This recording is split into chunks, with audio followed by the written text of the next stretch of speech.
Right, Shanti Prasad గారు మళ్ళీ వస్తారు మీ దగ్గరికి. మనతో పెద్దిరెడ్డి రవికిరణ్ గారు ఉన్నారు, భారతీయ జనతా పార్టీ అధికార ప్రతినిధి. రవికిరణ్ గారు good morning sir. Good morning అండి. ఏంటి రవికిరణ్ గారు, ఏమనిపించింది ఒక ప్రజాప్రతినిధి ఈవీఎం ధ్వంసం చేయటం చూసి? రమణాయుడు గారు, ముందుగా మీకు తోటి ప్యానలిస్టులకి, ప్రైమ్ లైన్ వీక్షకులందరికీ శుభోదయం అండి. ఇప్పుడు నిన్న రాష్ట్ర ఎన్నికల అధికారి గారు ప్రెస్ మీట్ పెట్టి వారేమంటున్నారంటే ఈ రకంగా మాకు 13వ తారీఖు ధ్వంసం జరిగింది, ఇప్పుడు కేంద్ర ఎన్నికల సంఘం నుంచి కూడా మాకు వచ్చింది, మేము 20వ తారీఖు కోర్టులో మెమో వేసి అతను అరెస్ట్ చేయడానికి మేము ట్రై చేస్తున్నాం. అయితే ప్రధానమైన ప్రశ్న ఏమొస్తుందంటే, ఇప్పుడు నేను బీజేపీ పార్టీగా మా జిల్లాలో ప్రతి వారం జిల్లా ఎన్నికల అధికారి అంటే జిల్లా కలెక్టర్ గారు ఎలక్షన్ ముందు ఒక 5-6 మాసాలుగా ప్రతి వారం రివ్యూ కండక్ట్ చేస్తారు. ఎలా జరుగుతుంది ఏంటి, ఓటు నమోదు కావచ్చు, ఎన్నికల సన్నద్ధత మీద కావచ్చు, లేకపోతే వెబ్ కాస్టింగ్ మీద కావచ్చు. సో మాకు కూడా చెప్పింది ఏంటంటే, ఏదైతే సమస్యాత్మక పోలింగ్ బూత్లు ఉన్నాయో అన్నింటిలో మేము వెబ్ కాస్టింగ్ ఏర్పాటు చేస్తున్నాము. ఇక్కడ కమాండ్ కంట్రోల్ రూమ్ లో అన్ని వెబ్ కాస్టింగ్ వచ్చేయని మేము చూసుకుంటా ఉంటాం. ఎక్కడైనా సరే ఏదైనా డిస్టర్బెన్స్ ఉంటే వెంటనే మేము చర్య తీసుకుంటాము. మీ దృష్టిలో కూడా ఏదన్నా సమస్య బూత్ ఉండి మా దృష్టికి రాంది అని ఉంటే మాకు చెప్పండి, మేము అక్కడ ఏర్పాటు చేస్తామని చెప్పేసి మాతో అనేవారు. అందుకని ఈ రోజు రాష్ట్రంలో 46,300 చిల్లర పోలింగ్ బూత్లు ఉంటే 13,000 వెబ్ కాస్టింగ్ ఉంది, మిగతా అన్నింటిలో లేవు. అయితే మా యొక్క అవగాహన ఏంటంటే, ఎక్కడైనా సరే లైవ్ లో కమాండ్ కంట్రోల్ రూమ్ లో చూస్తుంటారు కాబట్టి లైవ్ లో చూస్తుంటే వెంటనే చర్యలు తీసుకుంటారు అనేది మాకు అండర్స్టాండింగ్.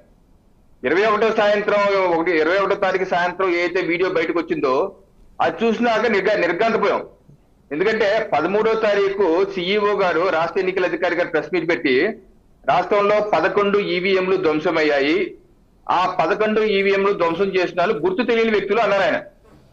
ఆ గుర్తు తెలియని వ్యక్తులు ఎవరో 10 రోజుల వరకు కూడా గుర్తుకు రాలేదు. మనకు ఆ వెబ్ కాన్ చూస్తుంటేమో అధికారులు నుంచొని నమస్కారం పెడుతున్నారు. అంటే వచ్చిన వ్యక్తి ఎవరో తెలుసు, ఆ ప్రిసైడింగ్ ఆఫీసర్కి తెలుసు, అలాగే ఆర్ఓకి తెలుసు, డిఈఓకు తెలుసు. ఈ వెబ్ క్యామ్ లో లైవ్ టెలికాస్ట్ జరుగుతుంటే ఆ డిఈఓ గారు కానీ ఆర్ఓ గారు కానీ ఆ మాచర్ల నియోజకవర్గంలోనే రాష్ట్రంలో 11 ధ్వంసం అయితే 7 అక్కడ ధ్వంసమయ్యి ఆ నియోజకవర్గంలో. అంటే 65% ధ్వంసమైన ఈవీఎంలు అక్కడే ఉన్నాయి ఆ నియోజకవర్గంలో. కనీసం ఆ ఆర్ఓ ఆ వీడియో ఫుటేజ్ 5 నిమిషాలు అటు 5 నిమిషాలు ఇటు కూడా చూశాడా చూడలేదా? చూసినా కూడా ఆయనకు అర్థం కాలేదా? ఎందుకు భయపడ్డారా, లొంగిపోయారా? దీనిలో ఎవరు ఇన్వాల్వ్ అయ్యారు? ప్రిసైడింగ్ ఆఫీసర్ తప్పలేదా? ఆర్ఓ తప్పలేదా? డిఓ తప్పలేదా? రాష్ట్ర ఎన్నికల అధికారి తప్పలేదా? ఎన్నికల వరకు సజావుగా నిర్వహించారు, ఓకే దేశ అంటాం. ఎన్నికలు అయిపోయిన తర్వాత జరిగినటువంటి ఘర్షణలో దేశవ్యాప్తంగా ఆంధ్రప్రదేశ్ రాష్ట్రం పరువు పోతుంది. దానిలో మచ్చుతోనక ఇదొకటి. సాక్షాత్ ప్రజాప్రతినిధిగా 4 సార్లు ఉన్నటువంటి ఎమ్మెల్యే ప్రస్తుత అభ్యర్థి వెళ్ళి పగలగొట్టాలనేది దేశంలో కాదు ప్రపంచవ్యాప్తంగా టాక్ ఆఫ్ ది డౌన్ అయింది. సో ఇంత ఇదిగా గొడవ జరుగుతుంటే కనీసం రాష్ట్ర ఎన్నికల అధికారి 14వ తారీఖు, 15వ తారీఖు, 16వ తారీఖు ఆ మాచర్ల నియోజకవర్గంలో సీసీ కెమెరాలు వెబ్కాస్టింగ్ ఫుటేజ్ నాకు ఇవ్వండి అని అడగలేదా?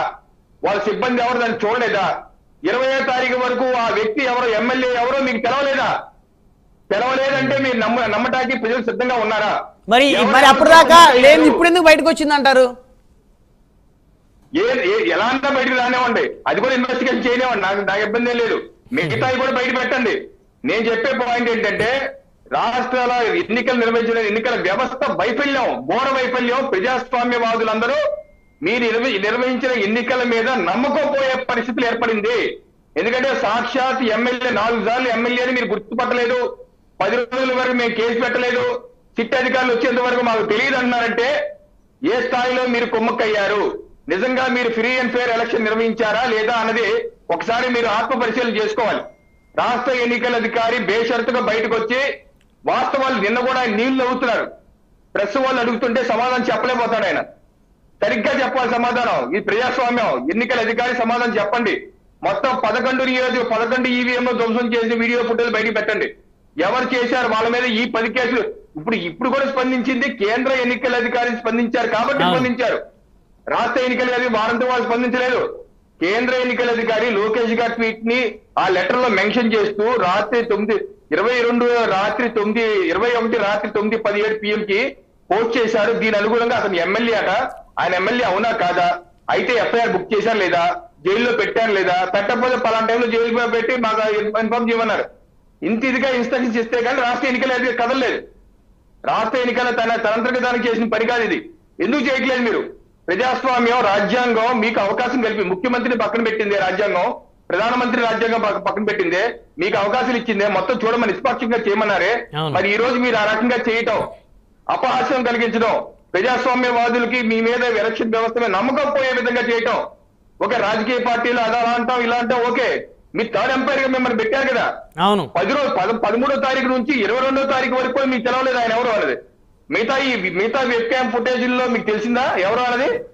తెలిసినా లేదా? మిగతా 10 చోట్ల పడింది కదా, అది ఎవరో తెలిసినా లేదా? అది చెప్పరే ఎన్నికల అధికారి గారు, అది బయట పెట్టరే. సో ఇది సమంజసం కాదు. అవసరమైతే దాని మీద పూర్తిగా రివ్యూ చేసి రీపోలింగ్ అన్న పెట్టాలి. రాష్ట్ర ఎన్నికల వ్యవస్థ మీద ప్రజలకు నమ్మకం కలిగే విధంగా చేయాలి.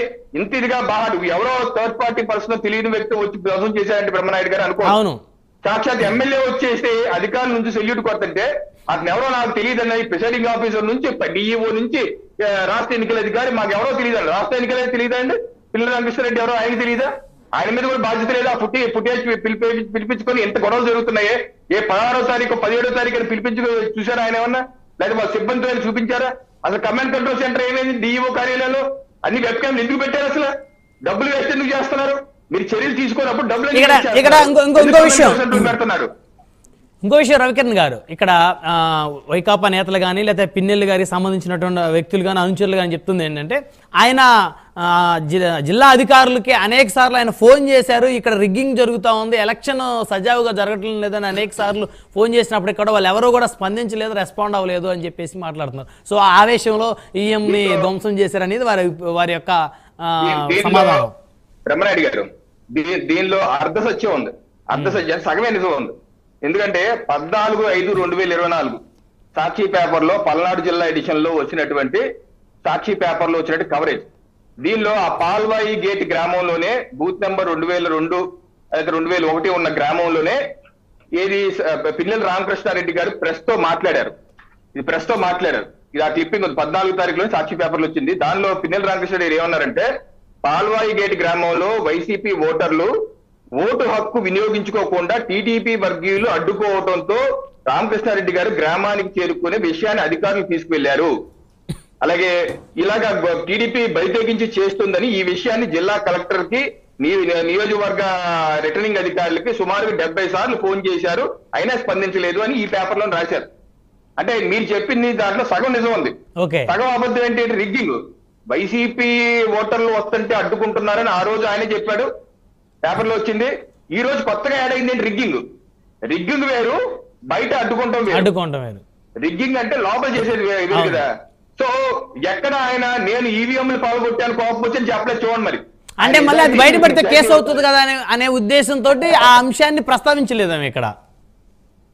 అది ఒక వాస్తవం అయితే, ఇంకో వాస్తవం ఆయనే పగలగొట్టారన్నది ఏ పేపర్ రాయలేదు, ఏ పార్టీ కూడా చెప్పలేదు, ప్రతిపక్ష పార్టీలు కూడా చెప్పలేదు. అంటే అంత ధైర్యం చేయలేదు ఆ నియోజకవర్గంలో. మనం ఇక్కడ ఒకటి అబ్జర్వ్ చేయాలి రవికిరణ్ గారు, ఆయన మీద వార్త రాసే ధైర్యం ఆ నియోజకవర్గంలో ఏ పత్రిక కూడా చేయలేదని అర్థం చేసుకోవాలి. పత్రికే కాదు, ప్రతిపక్ష పార్టీలు కూడా ధైర్యం చేయలేదు. టీడీపీ ఏజెంట్లు ఎవరు ఈ రోజు వరకు, టీడీపీ వాళ్ళకు కూడా అన్ని ఛానళ్లు మీడియాలు ఉన్నాయి కదా, ఈ 10 రోజుల్లో ఎవరన్నా సరే అక్కడ ఈవీఎం ధ్వంసం చేసింది రామకృష్ణారెడ్డి అని ఎవరైనా చెప్పారా? పోనీ వెళ్ళి అధికారులకి రాష్ట్ర ఎన్నికల అధికారి ఫిర్యాదు చేశారు, ఎవరు వాళ్ళు మాట్లాడలేదు. టీడీపీ మాట్లాడలేదు, లేకపోతే బీజేపీ మాట్లాడలేదు, జనసేన మాట్లాడలేదు, వైసీపీ కూడా మాట్లాడలేదు. అందరూ సగసగమే చెప్తున్నారు.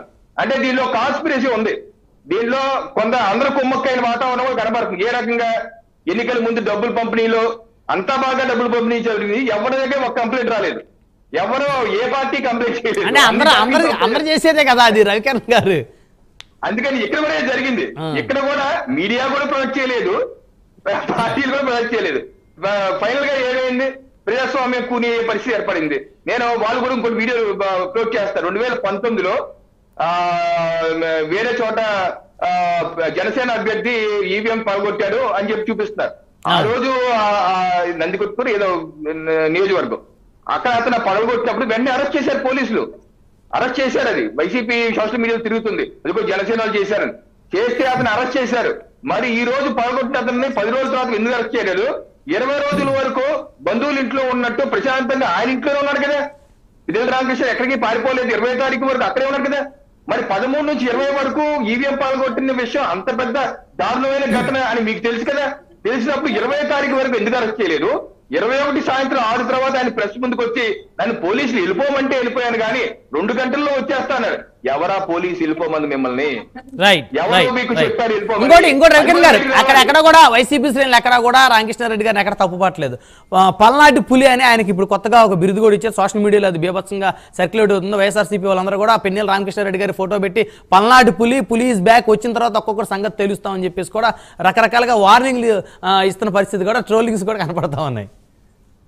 అందుకే నేనేమంటానంటే రేపు జూన్ 4వ తారీఖు రాకముందు నుంచే ఇటువంటి సవాళ్ళు ప్రతి సవాళ్ళు ఎక్కువగా ఉన్నాయి.